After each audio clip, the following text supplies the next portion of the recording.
बिस्मिल्लाहिर्रहमानिर्रहीम। स्टार्ट करते हैं लिपों का चैप्टर नंबर 11 की पार्ट 2 की वीडियो को। इस पर डिस्कस करना है हमने डिग्रेडेशन ऑफ ग्लाइकोजन को, यानी ग्लाइकोजन से ग्लूकोज की कन्वर्जन को हमने डिस्कस करना है। सबसे पहले देखिए कि ग्लाइकोजन का जो स्ट्रक्चर था उसमें वो बता रहे हैं कि जब हम ये 1,4 बॉन्ड्स तोड़ रहे होते हैं ना, यानी बेसिक ये इन मॉलिक्यूल्स को तोड़ रहे हैं तो हमारे पास बन रहा होता है ग्लूकोज 1 फॉस्फेट, ग्लूकोज 1 फॉस्फेट, इन सबसे ग्लूकोज 1 फॉस्फेट बनता है। ठीक है, और जब आखिरी ये जो ब्रांचिंग वाला होता है, जिसने ब्रांच बनाई हुई होती है, जिसने 1,6 ग्लाइकोसिडिक बॉन्ड बनाया हुआ होता है, इसको ब्रेक करते हैं तो ये हमारे पास फ्री ग्लूकोज फॉर्म करता है। ठीक होगी बात। तो जितने 1,4 बॉन्ड्स को तोड़े हमारे पास ग्लूकोज 1 फॉस्फेट फॉर्म होगी, और जब ये आखिरी वाले को तोड़ेंगे हम तो हमारे पास क्या फॉर्म होगा, फ्री ग्लूकोज। ये चीज़ हमने देख ली। अब हम देखते हैं कि किस तरह से इसकी डिग्रेडेशन होती है ग्लाइकोजन की। सबसे पहले देखते हैं शॉर्टनिंग ऑफ द चेन। ये जो चेन है इसकी शॉर्टनिंग किस तरह से होती है, तो हमारे पास एक एंजाइम है ग्लाइकोजन फॉस्फोराइलेज। ये ग्लाइकोजन फॉस्फोराइलेज जो है, ये मिसाल के तौर पर कंसिडर कीजिएगा ग्लाइकोजन का स्ट्रक्चर। मैंने एक ब्रीफ सा स्ट्रक्चर बनाया। ठीक है, ये जो ग्लाइकोजन फॉस्फोराइलेज है ये एक एक यूनिट को यहाँ से तोड़ता जाएगा। ये जो आपके पास नॉन रिड्यूसिंग एंड था ना, यहाँ से एक एक यूनिट को ब्रेक करता जाएगा।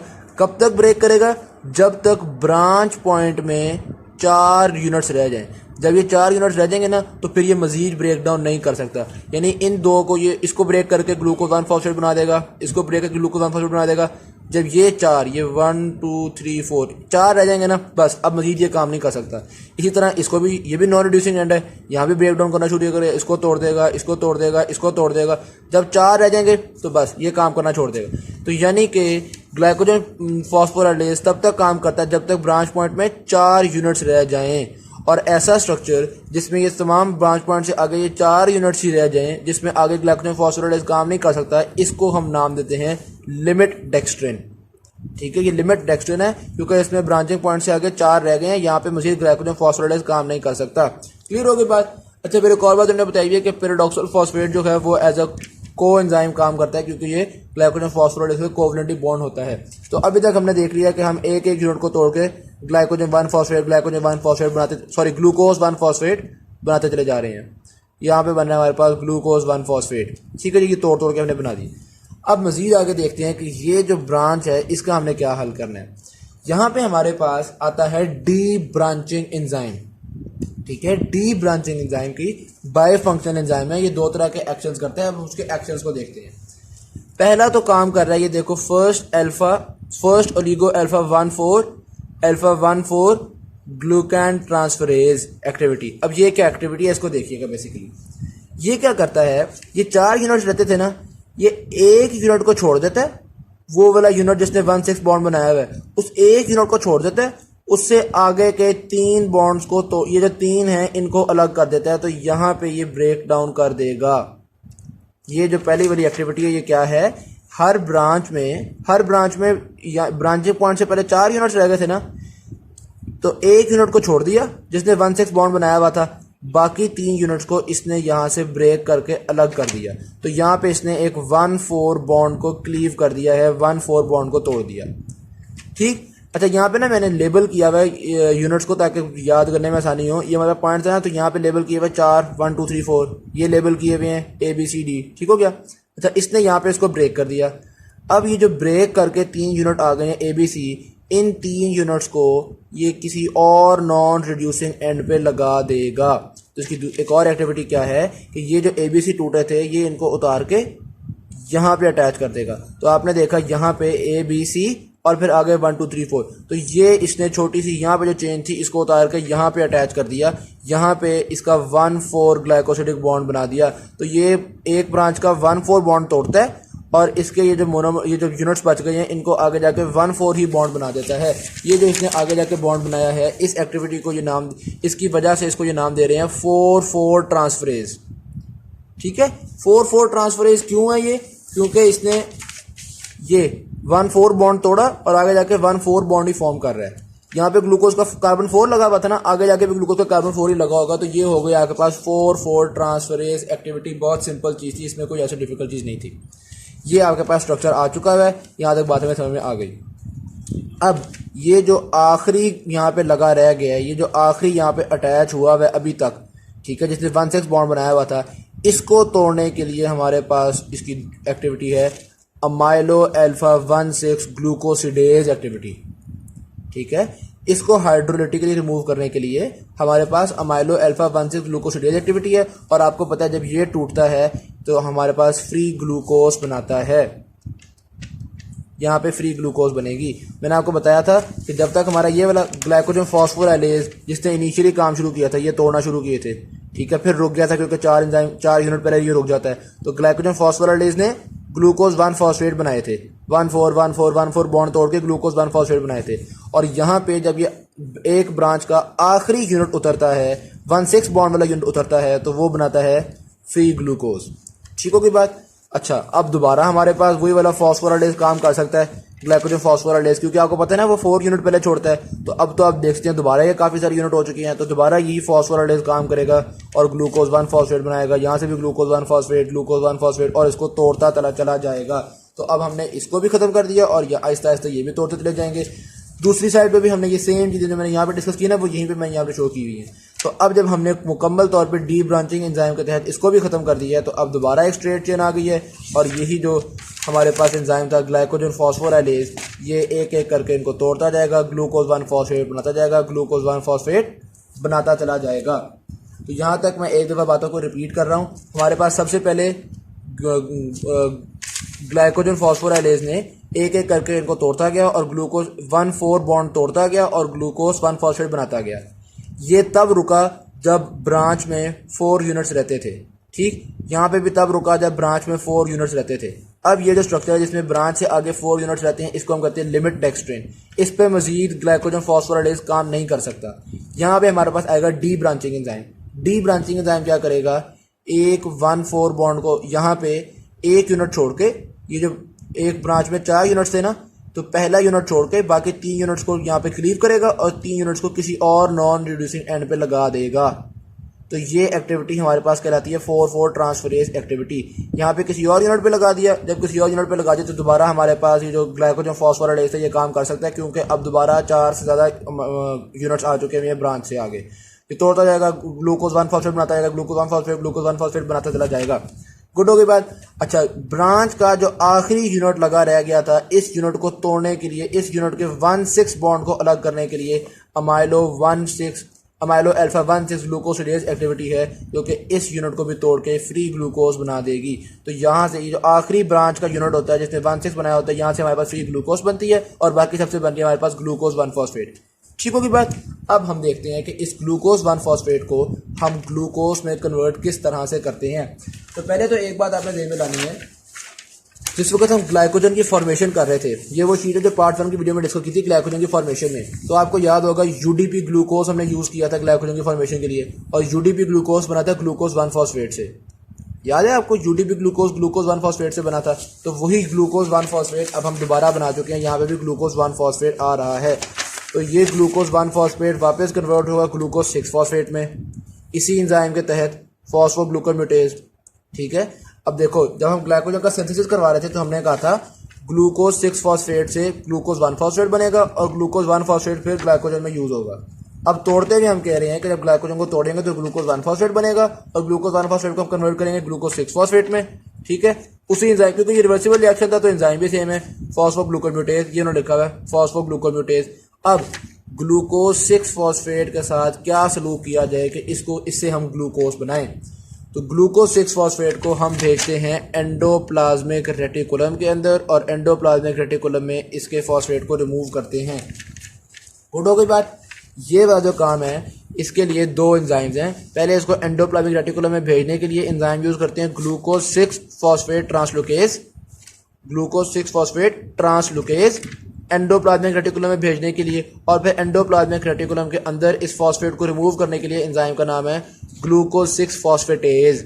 ठीक है, ग्लूकोज 6 फॉस्फेटेज इसको रिमूव कर देगा और हमारे पास एंडोप्लाज्मिक रेटिकुलम के अंदर ग्लूकोज बन जाएगा। ये ग्लूकोज फिर एंडोप्लाज्मिक रेटिकुलम से बाहर आ जाएगा वाया चैनल्स, जिन चैनल्स को हम ग्लट कहते हैं। ठीक होगी बात। ये जो काम है ना ग्लूकोज 6 फॉस्फेट से ग्लूकोज का बनाना, यही स्टेप हमने ग्लूकोनियोजेनेसिस में भी पढ़ा था। मैं वो वाली शीट आपको दिखाता हूँ, शायद आपको वहाँ से याद आ जाए, ये याद कीजिएगा। ग्लूकोनियोजेनेसिस में हमने डिस्कस किया था कि जब हम ये वापस ग्लूकोज की फॉर्मेशन कर रहे होते हैं तो ग्लूकोज 6 फॉस्फेट को हम एंडोप्लाज्मिक रेटिकुलम में भेजते हैं और एंडोप्लाज्मिक रेटिकुलम में भेज के हम यहाँ पे ग्लट वाला काम करते हैं। गुड हो गई बात। और यहाँ पे हमने डिस्कस किए थे कि अगर ये ट्रांसलोकेज एंजाइम नहीं होगा तो ग्लाइकोजन स्टोरेज डिजीज हो जाएगी 1B, और अगर ये डीफॉस्फोराइलेट करने वाला एंजाइम नहीं होगा तो भी ग्लाइकोजन स्टोरेज डिजीज होती है। बहरहाल स्टोरेज डिजीज को अभी हम डिस्कस कर लेते हैं। अभी तक हमने ये बात डिस्कस कर ली है कि एंडोप्लाज्मिक रेटिकुलम के अंदर ग्लूकोज बन गई और ये ग्लूकोज अल्टीमेटली हमारे पास साइटोसोल के अंदर आ जाएगी। तो यहाँ तक हमने इसकी जो डिग्रेडेशन ऑफ ग्लाइकोजन है उसको डिस्कस कर लिया है। अच्छा, अब एक और चीज़ वो बता रहे हैं, हमारे मसल्स के अंदर ग्लूकोज 6 फॉस्फेटेज नहीं होता। ये वाला जो काम आपने किया है ना, यानी एंडोप्लाज्मिक रेटिकुलम के अंदर भेज के इस ग्लूकोज 6 फॉस्फेट से मैंने ग्लूकोज बनाई है ना, ठीक है, तो ये जो ग्लूकोज बनाई है इसके लिए हमारे पास एंजाइम चाहिए था, ये वाला ग्लूकोज 6 फॉस्फेटेज। अब ये एंजाइम मसल में तो है नहीं, तो मसल में क्या करें? आपको पता है बॉडी की बहुत सारी ग्लाइकोजन तो मसल में होती है। जब मसल में हम ग्लाइकोजन को तोड़ रहे होंगे और मसल में ग्लाइकोजन को तोड़ते तोड़ते ग्लूकोज 6 फॉस्फेट बनेगी, तो इस ग्लूकोज 6 फॉस्फेट को मसल में हम क्या करें? तो हम मसल की ग्लूकोज 6 फॉस्फेट को ग्लूकोज में कन्वर्ट करने की बजाय हम कहते हैं भैया ग्लूकोज में ना कन्वर्ट हो, आप ग्लाइकोलाइसिस में चल पड़ो। यानी कि हम इस ग्लूकोज 6 फॉस्फेट को ये ग्लाइकोलाइसिस करवाना शुरू कर देते हैं, क्योंकि ग्लूकोज 6 फॉस्फेट ग्लाइकोलाइसिस का भी एक इंटरमीडिएट है और मसल के अंदर ग्लाइकोजन की ब्रेकडाउन से ग्लाइकोलाइसिस होता है, यानी ग्लाइकोजन की ब्रेकडाउन से एटीपी की प्रोडक्शन होती है। तो इसीलिए हम कहते हैं कि मसल के अंदर ग्लाइकोजन के ब्रेकडाउन से एटीपी प्रोडक्शन होती है, जबकि लिवर के अंदर ग्लाइकोजन के ब्रेकडाउन से हम ग्लूकोज बना लेते हैं। ठीक होगी बात? यहाँ तक बात समझ में आ गई? अच्छा जी, आखिर में एक और चीज़ को पॉइंट बता रहे हैं और वो है लाइसोसोमल डिग्रेडेशन। कुछ ग्लाइकोजन हमारी बॉडी के जो सेल्स होते हैं, सेल के अंदर लाइसोसोम होते हैं, उनके अंदर भी डिग्रेड हो रही है। ठीक है, अभी तक तो सारी हमने ग्लाइकोजन की पढ़ी है ना, जो कि साइटोसोल के अंदर डिग्रेडेशन वगैरह हो रही है। अब वो बता रहे हैं कि लाइसोसोम्स के अंदर भी कुछ डिग्रेडेशन हो रही होती है, जिसके लिए एंजाइम यूज हो रहा होता है अल्फा-1,4 ग्लूकोसिडेज। ये खास तौर पे क्यों लाइसोसोमल डिग्रेडेशन कहते हैं, हमें इसकी डिटेल्स वगैरह नहीं पता। हमें बस ये पता है कि अगर लाइसोसोमल डिग्रेडेशन ना हो, अगर इस एंजाइम की कमी हो, तो हमारे पास ग्लाइकोजन स्टोरेज डिजीज हो जाएगी, क्योंकि फिर वैक्यूल्स वगैरह के अंदर ग्लाइकोजन बहुत ज़्यादा स्टोर होना शुरू हो जाएगी और उसको हम टाइप 2 पॉम्पेज डिजीज कहते हैं। ठीक हो गया? अब हम डिजीजेस को पढ़ते हैं, जो कि सिर्फ डायग्राम इन्होंने बताई हुई हैं, लेकिन ये बहुत इंपॉर्टेंट होती हैं एग्जामिनेशन पॉइंट ऑफ व्यू से, एमसीक्यूज़ के लिए, एससीक्यूज़ के लिए बहुत इंपॉर्टेंट होती हैं। ठीक होगी बात? अब जो सारा प्रोसेस है, पहले इस डायग्राम में उस प्रोसेस को देखते हैं, फिर हम डेफिशिएंसीज को देखते हैं। सबसे पहले क्या काम हो रहा है, हमारे पास ग्लाइकोजन फॉस्फोराइलेज है, जो कि एक एक करके ग्लूकोज को उतारता चला जा रहा है नॉन रिड्यूसिंग एंड से। कब तक उतारेगा? जब तक ब्रांच में 4 यूनिट्स रह जाएं। तो ये तो हो गया ग्लाइकोजन फॉस्फोराइलेज, इसने बना दिया हमारे पास लिमिट डेक्स्ट्रिन, ठीक है, जिसमें 4 यूनिट्स रह गए थे।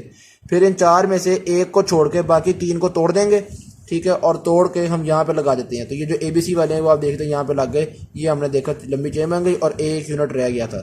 ये काम डी ब्रांचिंग एंजाइम्स ने 4,4 ट्रांसफरेज एक्टिविटी की, यानी यहाँ पे 1,4 बॉन्ड तोड़ा और यहाँ पे 1,4 बॉन्ड बना दिया। फिर डी ब्रांचिंग एंजाइम की ही दूसरी एक्टिविटी आप देख सकते हैं। उस दूसरी एक्टिविटी में ये जो आखिरी अकलौता ब्रांच में अकलौता लगा रह गया था, 1,6 बॉन्ड से लगा रह गया था, इसको भी हम तोड़ देंगे। तो ये हो गई हमारे पास 1,6 ग्लूकोसिडेज एक्टिविटी। ये दोनों काम डी ब्रांचिंग एंजाइम ने किए। पहले ऊपर के 3 उतार के कहीं और लगा दिए और फिर जो आखिरी था उसको उतार के फ्री ग्लूकोज बना दी। तो ये तो एक्शंस थे हमारे पास डी ब्रांचिंग एंजाइम के। ठीक हो गया? अब जो ग्लूकोज 1 फॉस्फेट बनती चली जा रही थी, उस ग्लूकोज 1, यहाँ इनको तोड़ के ग्लूकोज 1 फॉस्फेट बनती है ना, उस ग्लूकोज 1 फॉस्फेट को, जो ग्लूकोज 1 फॉस्फेट है उसको हम कन्वर्ट करते हैं ग्लूकोज 6 फॉस्फेट में, और ग्लूकोज 6 फॉस्फेट को फिर हम भेजते हैं एंडोप्लाज्मिक रेटिकुलम में with the help of glucose 6 phosphate translocase, और एंडोप्लाज्मिक रेटिकुलम में भेज के इसकी हम डीफॉस्फोराइलेशन करवा के ग्लूकोज प्रोड्यूस कर लेते हैं। डीफॉस्फोराइलेशन करवाने के लिए, यानी ग्लूकोज बनाने के लिए एंजाइम है ग्लूकोज 6 फॉस्फेटेज। तो ये आपने देख लिए सारे एंजाइम्स। अब देखते हैं एंजाइम्स की डेफिशिएंसी। अगर ये जो पहले स्टेप पे एंजाइम था ग्लूकोज फॉस्फोराइलेज, यही ना हो किसी बंदे के अंदर, तो जो ग्लाइकोजन स्टोरेज डिजीज होती है उसका नाम है टाइप 5 मैकार्डल सिंड्रोम। ये टाइप 5 डिजीज है, मैकार्डल सिंड्रोम है। इसमें क्या होता है कि ग्लाइकोजन नॉर्मल स्टेट में, लेकिन बहुत ज़्यादा ग्लाइकोजन स्टोर होना शुरू हो जाता है इंसान के अंदर। ठीक होगी बात? अच्छा, वैसे वो एक और एडिशनल बात बता रहे हैं कि ये तो ग्लाइकोजन फॉस्फोराइलेज है ना, इसी तरह का एक आइसो एंजाइम हमारे लिवर में होता है, अगर वो ना हो ना तो उसको हम हर्ज डिजीज़ कहते हैं, जो कि टाइप 6 ग्लाइकोजन स्टोरेज डिजीज़ है। ठीक है, होगा क्या इनके अंदर? सीधी सी बात है, हम ग्लाइकोजन को क्यों तोड़ते हैं? हम ग्लाइकोजन को इसलिए तोड़ते हैं ताकि फास्टिंग स्टेट में हम ग्लूकोज प्रोवाइड कर सकें बॉडी को। तो अगर ये ग्लाइकोजन को नहीं तोड़ सकेंगे, किसी एंजाइम में मसला आएगा, तो फास्टिंग स्टेट में ग्लूकोज की कमी हो जाएगी, क्योंकि फास्टिंग स्टेट में हम ग्लाइकोजन को तोड़ ही नहीं पा रहे। तो यानी कि हमारे पास फास्टिंग हाइपोग्लाइसीमिया हो जाएगा। ठीक, तो पहली बात, अगर ग्लाइकोजन फॉस्फोराइलेज की कमी है तो टाइप 5 डिजीज होती है, यानी कि मैकआर्डल सिंड्रोम हो जाता है, जिसमें ग्लाइकोजन को हम सिरे से कुछ ना कुछ तोड़ नहीं सके, क्योंकि पहला काम ही इसने करना होता है फॉस्फोराइलेज ने। अगर ये नहीं हो सका तो ग्लाइकोजन का बिल्कुल नॉर्मल स्ट्रक्चर होगा, लेकिन वो टूट नहीं पा रहा होगा हमारे से। फिर दूसरा, अगर ग्लाइकोजन फॉस्फोराइलेज था, काम आगे चल पड़ा, ये लिमिट टेक्सट्रेन बन गया, यानी कि हर ब्रांच से पहले चार जो एंजाइम है, 4 यूनिट हैं, वो रुक चुके थे। लिमिट टेक्सट्रेन से आगे काम किसने करना होता है? डी ब्रांचिंग एंजाइम ने करना होता है ना, कि पहले वो 3 यूनिट को उतारता है, फिर आखिरी यूनिट को उतारता है। अगर किसी इंसान में डी ब्रांचिंग एंजाइम की कमी हो तो भी जारी बात है ग्लाइकोजन स्टोरेज डिजीज हो जाएगी, तो भी ग्लूकोज की कमी होगी।